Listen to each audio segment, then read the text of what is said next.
Okay, we're going to go ahead and do some baseline testing right now for the Omaha intake structure. We're going to just do a little bit of video initially here with just a couple of pumps in service. We'll start out with one right now. We'll take a look at pump number 2. We're at 946.33, the invert's at 946.33. We're told that the water level is 960 plus or minus a foot, so we're down at 961 plus or minus a foot, so we're calling 960 the low water level. Okay, a brief overview here. We've got all the pumps simulated, so even future conditions. Got this wet well with 3 pumps in it. They're all modeled in detail. Got the center pump here. It's modeled in detail, and then the one that's being evaluated right now is modeled in detail. So all the flow is coming through this influent pipe here.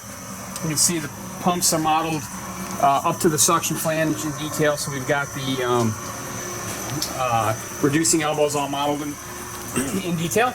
We're going to go ahead and put some dye in a second, but we've got a velocity probe here, and then we've got some rotometers up here. Now right now, you see it's a little bit of rotation. It's going to pick up a bit here. This is very, very unsteady. So right now we're kind of in a period where it is a bit high. It's going to be right here, maybe somewhere between 4 and 6 degrees. If we were to go and average that over a 10-minute period, or even over a couple of minutes, you can see there it picks up again. What we're going to do is we're going to put some dye in and show you. We'll start out in the forebay out here, and then we'll work our way back. Okay, we're going to put some dye out here. Just got a lot of turbulence out in the forebay, which is sort of what you would expect with this configuration. You see the dye here is actually going upstream and away from the pump. So a lot of swirl, a lot of rotation out there. Inside the pump itself, there's a significant amount of flow separation at the entrance right here. If you look at that, you can see the dye is actually just going all over the place at the front, which is sort of normal with these flush mounts like this. Down at the bottom, it's going nearly sideways right here. That's fine.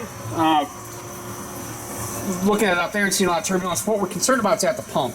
We've got big reducing elbows with a big reduction area, and these are extremely effective at straightening flow in terms of keeping it attached to the inside radius. So we're going to put some dye in here and show you, and then we'll have some discussion about that. Okay, before we do that, we're going to put some dye in the front here. You just watch that. It's about halfway down the straight section before the elbow, and you'll actually see, even at that point, flow going upstream. So real unstable in the entrance here. That's leading to a lot of instability back up at the pump itself. So you can see that dye. There's virtually going straight upstream on the top. Let's shut that off and come into the elbow here. We're going to turn on a tap right here on the inside throat of this elbow. All right, now I'm going to stand on the side and show you here. Actually, look at it from the back side. There's no downward flow at all. This is, without reducing elbow, you typically see a big separation zone there. So the elbow is doing a great job of keeping the flow attached, but we have a significant component of horizontal flow here. Just look at this dye going nearly sideways across the pump. So looking in the front, we should barely see it. Now it's rotating all the way from the 12 o'clock position over basically to the 3 o'clock position over here. If we watch it from this side, we'll kind of see that. It's trying to come around right there. It's coming. You can see a big vector going in this direction. And it's unsteady. Right now it's not doing a whole bunch. Now it's coming all the way over here like that right there. Try and watch it just for a bit longer.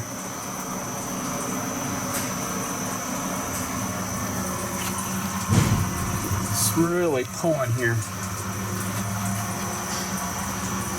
That's causing pre-swirl up here to be unsteady, because at times it'll go straight and then at times it'll go a little left. Primarily it's going this way. You can see like that right there. That elbow's not able to really correct that very much. It does a much better job of preventing the flow separation.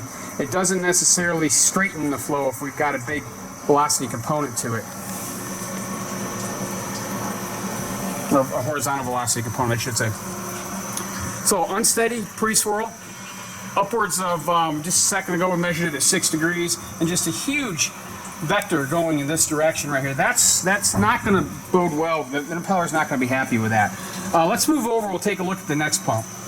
Actually, before we move to the next pump, I forgot we got this. We're looking at the one with the turn count, so it's going to enable us to rotate this die wand. Look at this sort of bouncing back and forth here like this, going that way, then this way. And so it's really, that's causing that pre-swirl to appear to actually be lower than it really is. We're going to rotate this now to the back of the pump.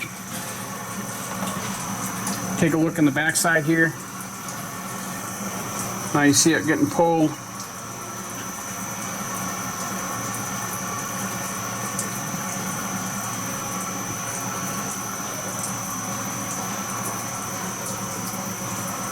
All the way to your left there now.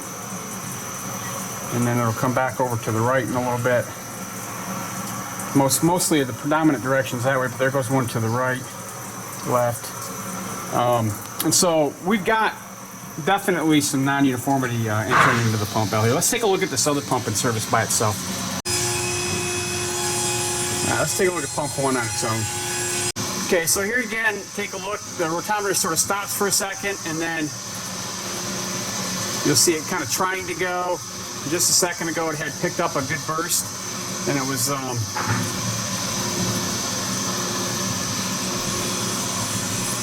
kind of a bit unsteady where it's really trying to go. And then as you saw that dye bouncing before on this one, it sort of slows it down. Let's go ahead and put some dye in to the back here, and you can see that. Going to kind of tell the tale again.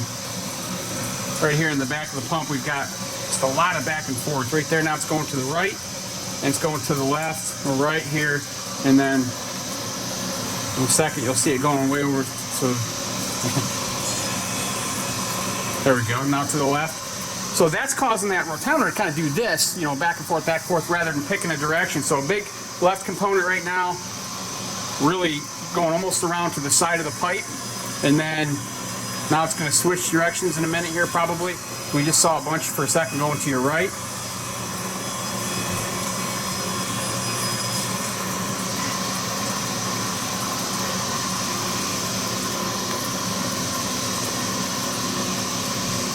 It's trying to get pulled, but there it goes. Trying to go to the right. Now it's nice and straight for a little bit, and then it's going to bounce back and forth a whole bunch.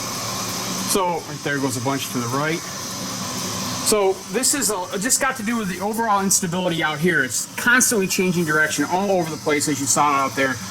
So it's not able to come in straight out here at the entrance. So that's just, we'll go ahead and we'll just get a little video with 2 pumps in service. Okay, let's go ahead here and take a look at 2 pumps in service. Okay, now with 2 pumps, we've got a significant increase in our instability here. You see the pre roll picks up quite a bit. We'll put some dye in the pipes, and you can see it just goes right sideways, almost all the way around to the side over here.